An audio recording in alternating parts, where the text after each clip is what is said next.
کہ 8 اگست کو اسمبلی تحریر کرنی ہے. اس کے بعد میں مریم کو سامنے آنا پڑا. انہوں نے کہا نہیں جی کوئی ایسی ڈیٹ فائنل نہیں ہوئی ہے. تو ابھی تک نگران سیٹ اپ کے حوالے سے یا اسمبلی کی تحریر کے حوالے سے مجھے لگتا ہے کہ حکمران اتحاد کے اندر جو ہے خود بھی کنفیوژن ہے. اچھا رضی صاحب، کیوں ہے اتنی کنفیوژن؟ 8 اگست کی بات کی گئی، اس سے قبل ذرائع یہ بتاتے ہیں کہ 9 اور 10 کا بھی اس پر غور کیا گیا تھا، لیکن آج مریم اورنگزیب صاحبہ یہ کہتی ہیں کہ ابھی تک تحلیل کی جو تاریخ ہے اس پر اتفاق نہیں ہو سکا ہے. کیا آپ متفق ہیں؟ سلمان عابد صاحب یہ کہتے ہیں کہ اتفاق بیسیکلی نگران سیٹ اپ پر نہیں ہو رہا. دیکھیے ایک پہلو ہے، بالکل درست کہہ رہے ہیں کہ اصل میں اتفاق جو ہے وہ وزیر اعظم کے اوپر ہونے کی زیادہ ضرورت ہے، لیکن تھوڑا سا میں اس حوالے سے عرض کر دوں کہ سب سے پہلے 9 تاریخ مارکیٹ کے اندر آئی تھی. مارکیٹ کی تاریخ کے اندر اگر 9 تاریخ آئی ہے اور 9 کو سمری روانہ کی جاتی ہے اور ایوان صدر جو ہے وہ کہتا ہے جی ہمیں 10 کو ملی ہے، اور 11 اور 12 کی رات کو 12 بجے 12 اور 13 کے درمیانی شب جو ہے اس کو رات 12 بجے اسمبلی کی جو آئینی مدت ہے وہ ختم ہو جانی ہے. تو اگر 12 کو ہی اسمبلی ڈیزالو ہوتی ہے اور 12 کو ہی اس کی آئینی مدت ختم ہو جانی ہے اور صدر صاحب ایک دن لیٹ کر جاتے ہیں اس سمری کو ٹیک اپ کرنے میں، تو اس کا مطلب یہ ہے کہ پھر پھڈا پڑ جائے گا کہ الیکشن 60 دن میں ہوں گے یا 30 دن میں، اور معاملہ پھر کوئی نہ کوئی درخواست آ جائے گی انانیمس قسم کی، وہ سپریم کورٹ چڑھ جائے گا. اور عدالت حکومت جو ہے یا موجودہ سے سیاسی پارٹیاں ہیں مائنس پی ٹی آئی، وہ عدلیہ سے اپنے آپ کو غیر محفوظ تصور کرتی ہیں. تو لہٰذا اس چیز کو اوائڈ کرنے کے لیے کہ اگر 8 کو سمری جاتی ہے اور ایوان صدر 9 کو بھی اس کی ریسیونگ کنفرم کرتا ہے کہ جی ہمیں مل چکی ہے، تو 10 اور 11 کو وہ assembly in any case dissolve تصور ہوگی.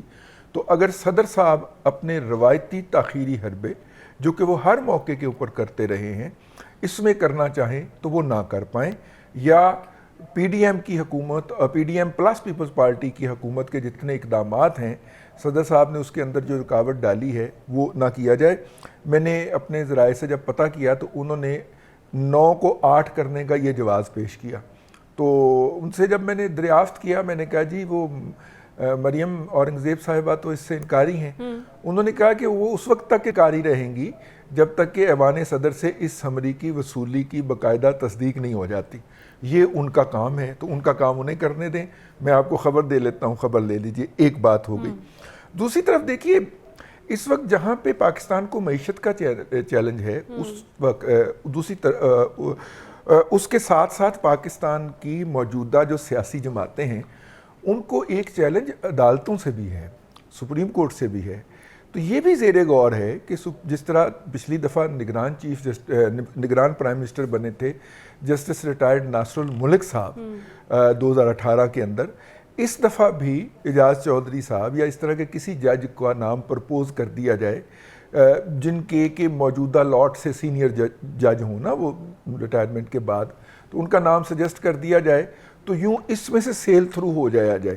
یہ بھی ایک طرح کی پریپوزیشن ہے، لیکن جب وہ نام سامنے آئے گا حیرت سب کو ہوگی. مجھے یہ بتایا گیا کہ جب وہ نام سلمان بھائی وہ کہنے لگے کہ وہ بڑا عجیب و غریب نام ہوگا جو سامنے آئے گا، آپ لوگ حیران رہ جائیں گے.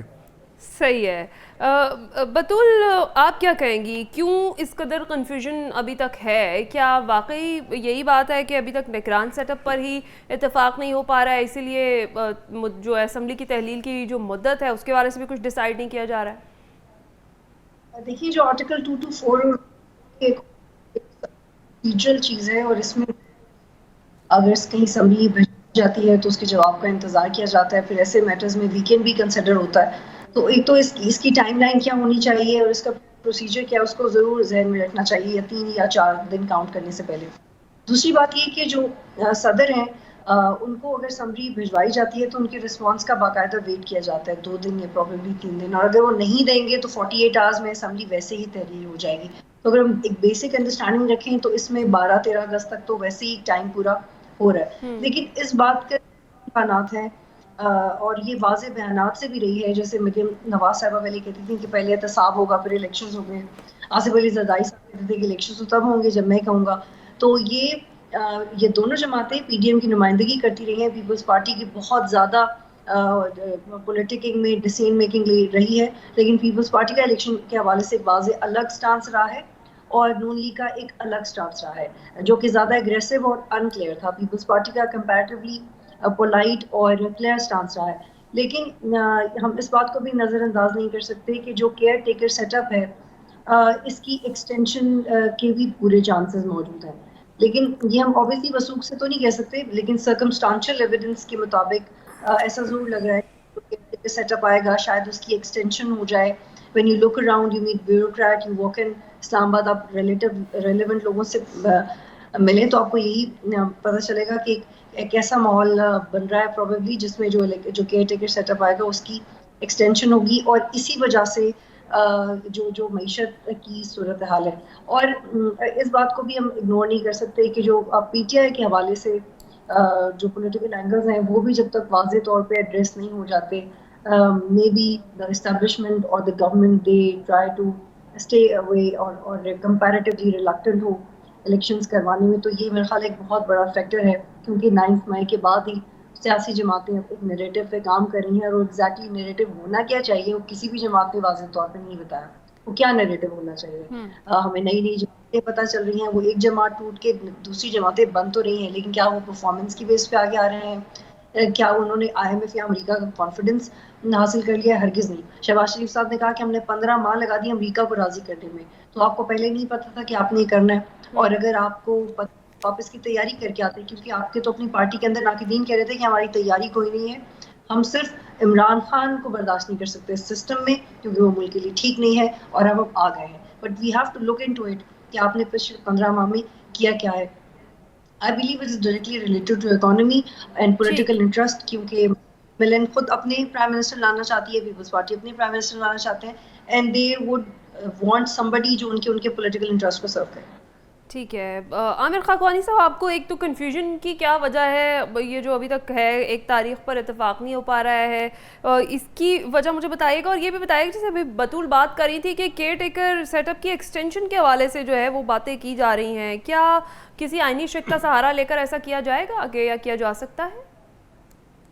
دیکھیں اس وقت یہ خدشات تو موجود ہیں، اور اس کے لیے میرا خیال ہے جو نگران وزیر اعظم بنائے جا رہے ہیں، جو بھی نام سامنے آتا ہے ابھی، اس پہ بھی جو غور و فکر ہو ہی اسی حوالے سے رہا ہے، یہی سوچ کے رہا ہے کہ ایسا بندہ ہو جو آئین کے ساتھ وفادار رہے، اور بیسیکلی کہہ لیں کہ پولیٹیکل پارٹیز کے ساتھ رہیں اور وہ ڈیٹ آگے نہ بڑھے. تو یہ تو میرے خیال ہے بنیادی وجہ یہ ہے. باقی جہاں تک یہ ہے کہ تھوڑا سا آگے پیچھے کا میرا خیال ہے اس سے اتنا بڑا کوئی فرق ہونا نہیں ہے، چونکہ اب تو لگ تو ایسے رہا ہے کہ نومبر میں الیکشن ہونے جا رہے ہیں. نومبر کا پہلا اشر بن رہا ہے، یعنی اگر 8 کو کر دیتے ہیں، 6 کو کر دیتے ہیں اگست کو، 10 کو کر دیتے ہیں، جو بھی 2-3 دن آگے پیچھے ہونے سے کوئی فرق نہیں پڑے گا. اور میرا خیال ہے اب اس کے امکانات کم ہوتے جا رہے ہیں کہ نگران سیٹ اپ، کیونکہ اب پولیٹیکل جماعتیں دونوں PMLN بھی اور PS پارٹی بھی وہ بہت زیادہ کانشیس ہے اس بارے میں، اور وہ بالکل ایسا نہیں چاہتی کہ وہ نگران سیٹ اپ لمبا ہو جائے اور ان سے کہیں ایسا وہ گیم ان کے ہاتھ سے نکل جائے. تو یہ زرداری صاحب کی اور نواز شریف صاحب کی جو ملاقاتیں دبئی میں ہوئی یا یہاں پہ جو لاہور میں شہباز شریف صاحب تھے، ان سب میں یہ چیز سب سے بنیادی ہے کہ ایسی شخصیت ہو نگران وزیر اعظم کے طور پہ کہ جو اس کو لمبا نہ کرے اور معاملے آگے جانے نہ لے کے جائے. تو بظاہر تو الیکشن ٹائم پہ ہو جائیں گے. ٹھیک ہے. رضی صاحب، اسی پہ آپ سے بھی میں جاننا چاہوں گی، کیا واقعی کیئر ٹیکر سیٹ اپ جو ہے اس کی ایکسٹینشن کے حوالے سے جو ہے باتیں جو کی جا رہی ہیں، واقعی آئینی شک کا سہارا لے کر ایسا کیا جا سکتا ہے؟ جی بالکل بھی نہیں کیا جا سکتا، میرے علم میں نہیں ہے. مجھے وہ شک بتائی جائے اور سمجھائی جائے. میں قانون کے ایک طالب علم کے طور کے اوپر اس کو دیکھنا چاہوں گا. میں نے اب تک جتنے بھی آئینی ماہرین سے اپنا سر کھپایا ہے یا ان کا دماغ کھایا ہے، اس میں تو یہ بات واضح ہے کہ پاکستان کا جو موجودہ سٹرکچر ہے، آئینی سٹرکچر جو ہے، وہ اس امر کی اجازت ہی نہیں دیتا کہ اس والے لیول سے کوئی بھی چھیڑ چھاڑ کی جائے. اور ہم ایک بڑا نازک قسم کا اور حساس قسم کا وفاق ہیں، جس میں مختلف نوع اور مختلف مفادات کے لوگ جو ہیں وہ آپس میں مل کے رہ رہے ہیں. اور 73 کی ایک ڈاکومنٹ ایسی ہمارے ہاتھ آ گئی ہے کہ اس کے بعد پھر قوم کا کسی موضوع کے اوپر کنسنسس نہیں ہو پایا، بھلے وہ کالا باغ ڈیم ہو یا بھلے وہ گوادر ہو. تو اس لیے ہمیں کسی بھی کنٹروورسی سے بچنے کے لیے اس وفاق کی مضبوطی اور موجودہ صورتحال میں یا موجودہ نقشے کو کنٹینیو کرنے کے لیے ضروری ہوگا کہ ہم آئین کی کسی ایسی شک کے ساتھ چھیڑ چھاڑ نہ کریں جس کے اندر ابہام پایا جاتا ہے. اس میں کوئی ابہام نہیں ہے کہ جب اسمبلی کی اپنی آئینی مدت ختم ہوگی تو اگر خود بخود ڈیزالو ہوگی تو 60 دن، اگر توڑی جائے گی تو 90 دن. اس کے اندر کوئی ابہام نہیں ہے. اور جو اس وقت ان معاملات کو چلا رہے ہیں، میں نے ان سے بات بھی کی ہے، ان کے خیال میں بھی کوئی ابہام نہیں ہے. بلکہ مجھے تو کہا گیا کہ شرط لگا لیں اگر لگانی ہے، نومبر میں الیکشن ہونے جا رہے ہیں. ٹھیک ہے. سلمان عابد صاحب، جیسے بھی رضا صاحب نے بات کی ہے 60 روز میں یا 90 دن میں الیکشن کا امکان ہو سکتا ہے، تو کیا آپ کو لگتا ہے کہ واقعی آئینی شک کا سہارا لے کر کیئر ٹیکر جو سیٹ اپ ہے اس کی ایکسٹینشن جو ہے اس حوالے سے کچھ کیا جائے گا؟ رضوان رضی صاحب تو 1973 کے آئین کی ایسی تشریح کر رہے ہیں جیسے آج تک اس آئین کے ساتھ کوئی کھلواڑ نہیں ہوا. ماشاءاللہ 1973 سے لے کے 2023 تک اس آئین کے ساتھ جو سلوک پاکستان کی اسٹیبلشمنٹ نے، پاکستان کی جوڈیشری نے، پاکستان کے سیاستدانوں نے کیا ہے، اس کی بھی ایک تاریخ ہے. اس لیے ابہام ہونا نہ ہونا اپنی بات ہے. جب ہم سیاسی پوائنٹ کو سامنے رکھ کر، سیاسی سکور کو سامنے رکھ کے آئین کی تشریح خود کرنے کی کوشش کرتے ہیں تو پھر اس کا نتیجہ کچھ اور ہوتا ہے پاکستان میں. میں خود ان لوگوں میں سے ہوں جو بات رضوان رضی صاحب کہہ رہے ہیں کہ ہمیں انتخابات اپنے وقت پہ کروانے چاہیے، اس میں کوئی ابہام نہیں ہونا چاہیے. لیکن ابہام تو پیدا کیا ہوا ہے نا، کسی نے تو پیدا کیا نا ابہام، اور کوئی اس کو پیدا کر رہا ہے نا.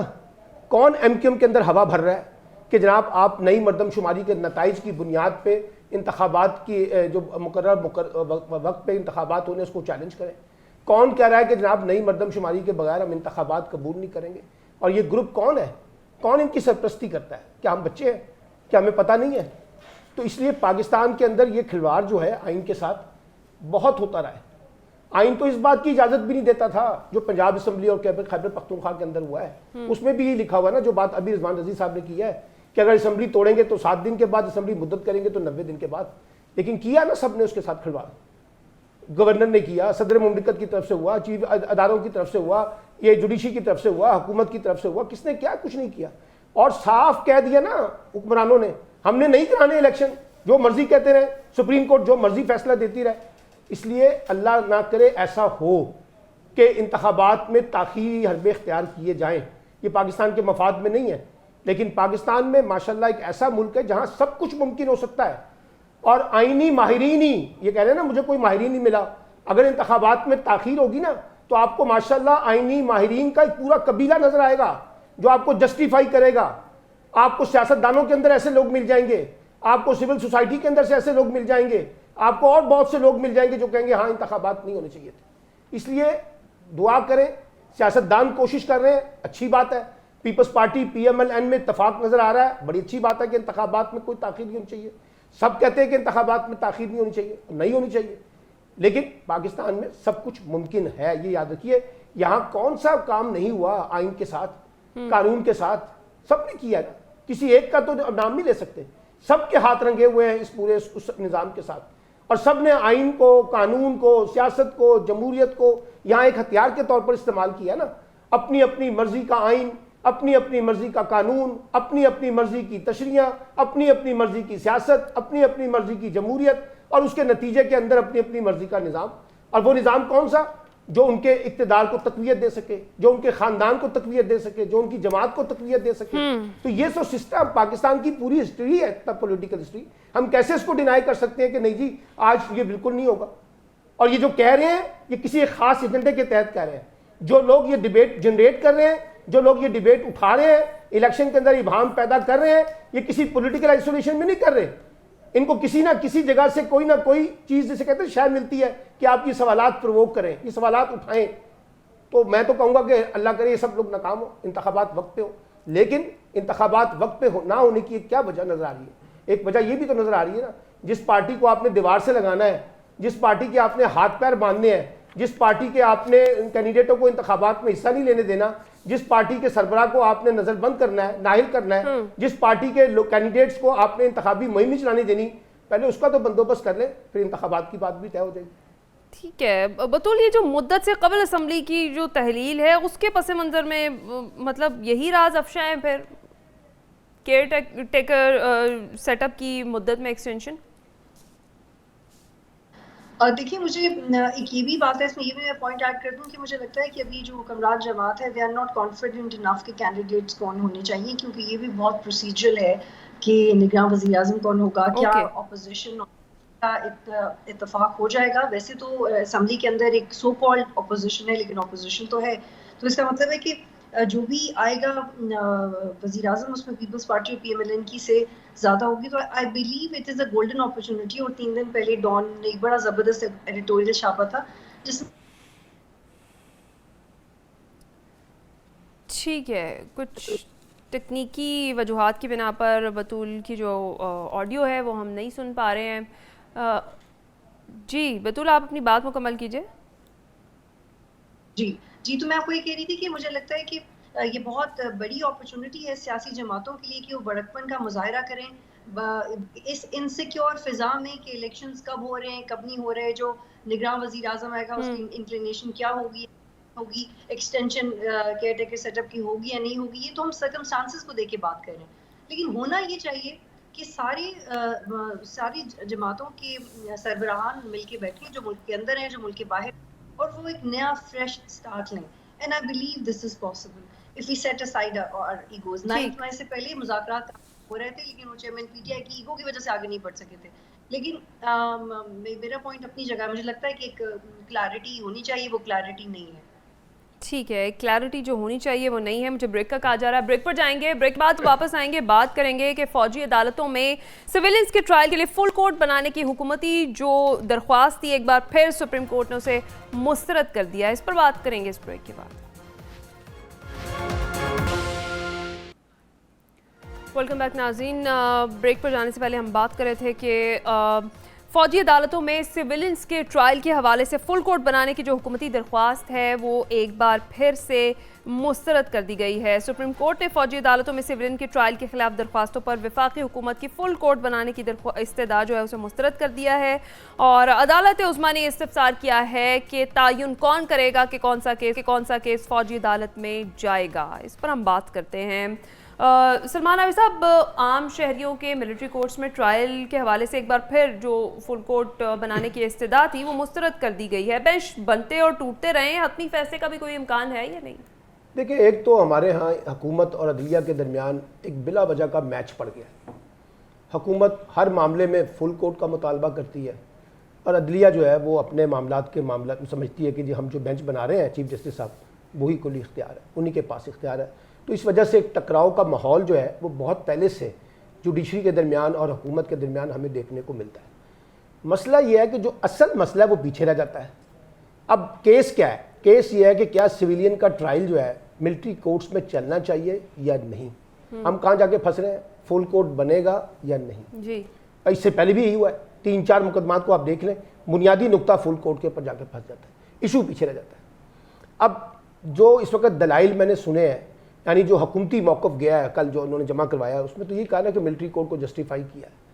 لیکن مجموعی طور پہ اگر آپ لیگل ایکسپرٹس کی اوپینین دیکھیں تو زیادہ تر لوگوں کا خیال یہ ہے کہ سویلین کورٹس کی موجودگی میں ملٹری کورٹس کی ضرورت نہیں ہے، اور یہ ٹرائل جو ہے سویلین کورٹس کے اندر ہی ہونا چاہیے. وہاں پہ بھی بہت سی سزائیں موجود ہیں، اگر آپ کسی کا ٹرائل کریں گے تو وہ سزائیں دے سکتے ہیں. لیکن کیونکہ 9 مئی کا معاملہ کی سینسیٹیوٹی بھی بہت زیادہ ہے، اس کو پاکستان کی ریاست کے ساتھ سلامتی کے ساتھ جوڑ کے دیکھا جا رہا ہے، اس لیے کچھ لوگ جو ہیں وہ اس کو ملٹری کورٹس میں ڈالنے کی بات کر رہے ہیں. میں تو ان لوگوں میں سے ہوں جو میں کہتا ہوں کہ ان معاملات کو سویلین کورٹس کے اندر ہی لینا چاہیے. ادروائز پھر یہ سوال اٹھ جائے گا کہ پھر سویلین کورٹس کی کیا اہمیت باقی رہ جاتی ہے. پھر سویلین کورٹس کس بات کی بلا کا نام ہے اگر آپ نے ہر چیز کو جا کے ملٹری کورٹس میں لے کے جانا ہے. یا جیسے آج پاکستان میں ہر چیز جو ہے وہ ہم کہتے ہیں اسٹیبلشمنٹ نے ٹھیک کرنی ہے. آپ وہ جعلی دوائیاں بھی وہ ٹھیک کریں گے، زراعت بھی وہ ٹھیک کریں گے، کنسٹرکشن بھی وہ ٹھیک کریں گے، آپ کی اکانومی بھی انہوں نے ٹھیک کرنی ہے. تو پھر وہ سب چیزیں جو ہیں پھر سویلین سیٹ اپ کی کیا ضرورت رہ جاتی ہے؟ یہ ایک سوال یہاں پر موجود رہے گا.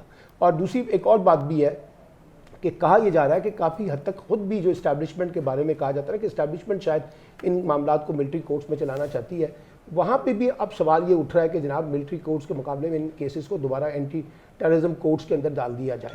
تو اب یہ دیکھنا ہے کہ جو بینچ بنا ہے اس وقت، جو موجودہ بینچ ہے، وہ کیا فیصلہ سناتا ہے, کیونکہ لوگوں کی پروسیڈنگ تو وہ سن رہا ہے مختلف لیگل ایکسپرٹس کی, اس کی بیسس کے اوپر کیا فیصلہ سامنے آتا ہے. عدالت کا فیصلہ ہی ہمارے سامنے ایک حتمی فیصلہ ہوتا ہے. اگر عدالت جو ہے ملٹری کورٹس کے حق میں فیصلہ دیتی ہے غیر معمولی حالات کے اندر, تو پھر ہمارے پاس اس کی قبولیت کے علاوہ کوئی چارہ کار نہیں ہے.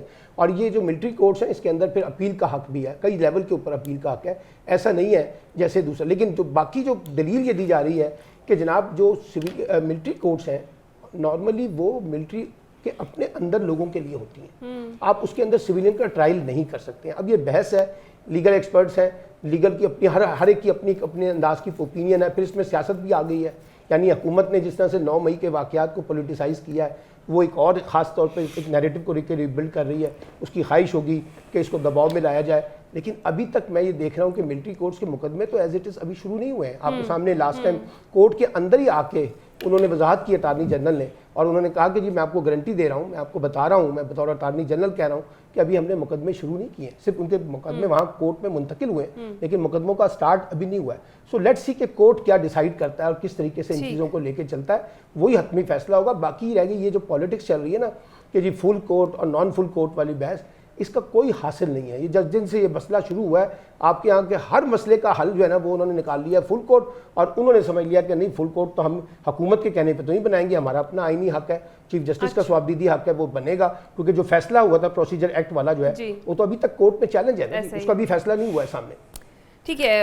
عامر خاقوانی صاحب جیسے بات کی ہے سلمان عابد صاحب نے, اٹارنی جنرل نے تو ویسے پھر سے یہی کہا ہے کہ موجودہ صورتحال میں فل کورٹ کو یہ معاملہ سننا چاہیے, اور عدالت پہلے بھی استدعا مسترد کر چکی ہے, آج بھی کر دی ہے. کیا اس کیس کا کوئی فیصلہ ہوتا بھی آپ دیکھ رہے ہیں, یا پھر خدا نخواستہ پھر سے بینچ جو ہے وہ تحلیل ہو جائے گا؟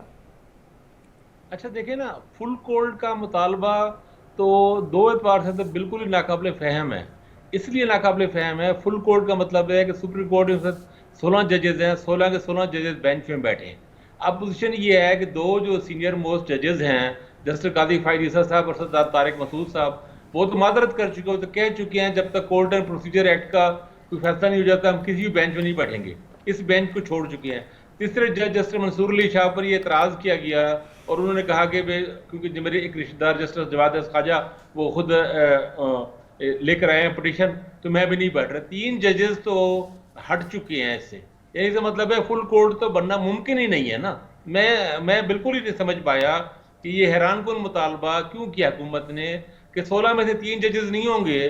اس کا مطلب ہے اگر 13 ججز بیٹھے تو اسے فل کورٹ تو نہیں کہہ سکتے, اسے لارجر بینچ ہی کہیں گے, اور 6 ججز مشتمل بینچ بھی لارجر بینچ ہی کہلاتا ہے. تو یہ فل کورٹ کا مطالبہ تو پریکٹیکلی ممکن ہی نہیں ہے نا. آپ خود دیکھیں نا, 16 میں سے 3 ججز تو معذرت کر چکی ہیں, خود بینچ کا حصہ تھے, اس بینچ کو چھوڑ چکی ہیں. اب وہ دوبارہ اس بینچ میں کیسے شامل ہو جائیں گے؟ اور ممکن ہے ممکن ہے کہ جسٹس جمال بندوخیل یا اطہر من اللہ ان میں سے بھی ایک جج ایسا اور بھی جو جسٹس قاضی فائز سردار طارق مسعود کی طرح معذرت کر لے کہ جو ان کی جورسپروڈنس میں جس طرح انہوں نے بات کی. تو یہ میرا خیال ہے مطالبہ ہی نہایت ہی کمزور اور ایک لحاظ سے غلط ہے. دوسرا یہ ہے کہ جب بھی کوئی آپ جانتی ہیں کہ نیا بینچ بنے تو پھر وہ سماعت نئے سرے سے کرے گا. اس کا مطلب ہے اس کیس میں اب تک جتنا بھی سنا گیا ہے وہ سب کچھ بیکار جائے گا. اور اگر فار ایگزامپل اگر وہ 13 رکنی بینچ بنا دیں تو اس کا مطلب ہے 0 سے دوبارہ کیس ٹھیک ہے لینے کی کوشش ہے یا کیا, مجھے تو سمجھ نہیں. میرا خیال ہے 6 رکنی بینچ اچھا اسٹرانگ بینچ ہے, اس میں 12 سینئر ججز شامل ہیں اس میں. تو ٹھیک ہے, کچھ ٹیکنیکل ایشوز ہیں عامر خاقوانی صاحب کی جو آڈیو ویڈیو ہے وہ ہمارے پاس یہاں پر فریز ہو رہی ہے. رضی صاحب میں آپ کی جانب آتی ہوں, کیا لگتا ہے آپ کو کیس کا فیصلہ ہو جائے گا یا پھر بینچ تحلیل ہو جائے گا؟ دیکھیے, پاکستان کے اندر میڈیا کے اوپر خاص طور پہ پچھلے 10 سال میں جب سے یہ وکلا کی بحالی کی تحریک چلی ہے, میرے خیال اب تو 15 سال ہو گئے, یہ ٹریجڈی رہی ہے کہ ججز کی آبزرویشن کے مخصوص حصے سن کے سنا کے اس پہ پروگرام ہوتے ہیں اور اس پہ ماہرانہ رائے دی جاتی ہے. آج بھی ہم نے 2 ایسی چیزیں اٹھا لی ہیں اس پروگرام کے اندر جو زبانی ہوئی ہیں, اس کے اوپر کوئی تحریری حکم موجود نہیں ہے. کم از کم اس پروگرام کے آنے تک تو میرے علم میں نہیں آیا کہ انہوں نے فل کورٹ کی ریکویسٹ کی اور انہوں نے ریجیکٹ کر دی. یہ آرگومنٹ کے اندر آیا تھا کہ فار دا آرگومنٹ سیک ہمارا پہلا سٹانس تو یہ ہے کہ جناب آپ جو ہے فل کورٹ بنا دیجئے، اور جج صاحب نے اس سے کہا اور زبانی کہا کہ نہیں آپ آرگومنٹ کو آگے لے کے چلیں، ہم آپ کے اس دلیل سے متفق نہیں ہیں۔ اب بینگ اے کورٹ رپورٹر یہ ایک آبزرویشن تو ہو سکتی ہے، فیصلہ حتمی نہیں ہو سکتا، پہلی بات۔ دوسری بات یہ ہے کہ اسی عدالت کے اندر ایک کیس پینڈنگ ہے، اور وہ کیس کون سا ہے؟ جب 200 افراد نے ملٹری کورٹ کے اندر دیے گئے فیصلے کے خلاف پشاور ہائی کورٹ میں اپیل کی تھی، اور جسٹس وقار سیٹھ نے کہا تھا کہ یہ پروسیڈنگ نہیں ہو سکتی۔ اسی بینچ کے اندر بیٹھے ہوئے معزز ججوں نے اس فیصلے کو سسپینڈ کیا تھا۔ تو یہ پھر دوبارہ منافقت ہوگی کہ 63A کی جو الیبوریشن ہے وہ وفاق کے معاملے میں تو اور ہوگی، اور پرویز الہی کو وہ عمران خان کا لاڈلا ہے اس لیے اس کو انسٹال کرنے کے لیے اس کی الیبوریشن اور ہوگی۔ یہ منافقت، یہ دو عملی نہیں ہو سکتی۔ قانون کی ایک تشریح ہوتی ہے، اور ایک ہی معاملے کے اندر دو تشریحات ایک ہی جج کر رہا ہو، یہ دنیا کی کسی جورسپروڈنس میں نہیں ہوتا۔ اس لیے بڑی معذرت کے ساتھ پہلے وہ فیصلہ ڈیسائیڈ کریں جو آپ نے جسٹس وقار سیٹھ کی ججمنٹ کو سسپینڈ کیا ہوا ہے، اور اس کی فائنل ججمنٹ نہیں دے رہے آپ۔ 3 سال سے زیادہ کا عرصہ گزر گیا اس بات کو، ابھی تک اس کی فائنل ورڈکٹ نہیں دی جا رہی۔ کیوں نہیں دی جا رہی؟ اگر غلط ہے تو آپ اس کا فائنل ججمنٹ رکھوائیے اور کہیے کہ جناب ہم نے جو وقار سیٹھ کی ججمنٹ جو تھی وہ مسترد کی تھی، وہ غلط کی تھی، اور ہم جناب بحال کرتے کہ یہ نہیں ہونا چاہیے ٹرائل۔ یا تو آپ وہاں سے رجوع کریں، وہ بھی نہیں کرنا۔ جب وفاق کی باری آئے تو عمران خان کے حق میں پھر فیصلہ، اور جب پنجاب کی باری آئے پھر عمران خان کے حق میں فیصلہ۔ حسن رضا پاشا صاحب نے بھی رضی صاحب خصوصی طور پر جوائن کیا، ان سے بھی بات کر لیتے ہیں۔ حسن رضا پاشا صاحب بہت شکریہ آپ کے وقت کا۔ صدر سپریم کورٹ بار نے یہ موقف اختیار کیا ہے آج کی سماعت میں کہ آئینی ترمیم کے بغیر سویلین کا فوجی عدالتوں میں ٹرائل نہیں ہو سکتا ہے۔ انہوں نے پھر جسٹس اجمل میاں کے فیصلے کا حوالہ بھی دیا ہے۔ آپ بتائیں کہ اس حوالے سے آئین کیا کہتا ہے؟ ہاں دیکھیں، جہاں تک تو ان کی اس بات کا تعلق ہے کہ آئین میں ترمیم ضروری ہے، تو پھر کیا کہیں گے ان سیولینز کا جو 27 تھے جن کا پچھلے 3.5 سال جو ٹینیور تھا جناب عمران خان صاحب کا، اس میں ان کا ٹرائل ہوا اور ان کو سزائیں بھی ہوئی، اور ان میں سے کچھ سزائیں بھگت کے باہر بھی آ گئے۔ تو کہاں سے انہوں نے کیا یہ بات وہیں کی چیلنج کی کہ یہ سیولینز ہیں اور آئین میں امینڈمنٹ کیے بغیر آپ نے کیوں سنا؟ کوئی ایک بندہ بھی نہیں بولا۔ اور اس وقت جو وزیر اعظم صاحب تھے محترم خان صاحب، انہوں نے تو یہاں تک کہہ دیا کہ ان کا پاس چلے تو تمام جو 88 کورٹس میں ملزمان کے زیر سماعت ہے ان کا آرمی کورٹس میں کیس چلایا جائے۔ تو یہ تو ہے وہ بات۔ اب جو بات آپ پہلے ڈسکشن ہو رہی تھی، میں سن رہا تھا معزز پینلسٹ آپ کے، وہ کہہ رہے تھے، مجھے ایک بات پہ بڑی میں انتہائی معذرت کے ساتھ یہ عرض کروں گا کہ یہ اس طرح فرما رہے تھے جی کہ یہ تو ایسے ہی پوائنٹ سکورنگ ہو رہی ہے کہ فل کورٹ اور فل کورٹ کی بات ہو رہی ہے۔ یہ ایسے بات نہیں ہے۔ اگر ان کو یاد ہو، یہ جو معزز 6 رکنی بینچ اس کیس کی سماعت کر رہا ہے، تو اس میں بھی ایک معزز جج صاحب جو کہ یحییٰ افریدی صاحب ہیں، انہوں نے جو اپنا پچھلی ڈیٹ آف ہیئرنگ پہ نوٹ لکھا تھا، اس میں بھی یہ کہا تھا کہ میرے خیال میں فل کورٹ ہونا چاہیے۔ اس سے علاوہ جو پہلے ریکیوز کر گئے منصور شاہ صاحب، انہوں نے بھی کہا کہ اپنے اختلافی نوٹ میں یہ لکھا کہ فل کورٹ ہی اس کا حل ہے، فل کورٹ ہونا چاہیے۔ یہ اتنی چھوٹی بات نہیں ہے، یہ بھی سپریم کورٹ کے معزز جج صاحبان ہیں جو یہ اس بات کا اس بینچ میں رہتے ہوئے، سپریم کورٹ کے اندر رہتے ہوئے فل بینچ کی استدعا کر رہے ہیں۔ اب فل بینچ کی استدعا کیوں ضروری ہے یہ بھی دیکھنا پڑے گا ہمیں۔ آپ دیکھیں کہ 2015 میں راولپنڈی ڈسٹرکٹ بار ایسوسی ایشن کے کیس میں سپریم کورٹ کا فل کورٹ یعنی 17 رکنی جو بینچ تھا، فل کورٹ تھی، انہوں نے ایک فیصلہ دیا، اور وہ تھا کہ جب آئین میں امینڈمنٹ کے بعد آرمی کورٹس کے تحت ٹرائل شروع ہونے لگے تو ان کو چیلنج کر دیا گیا۔ فل کورٹ بیٹھا اور اس میں 11-6 کی ریشو سے، یعنی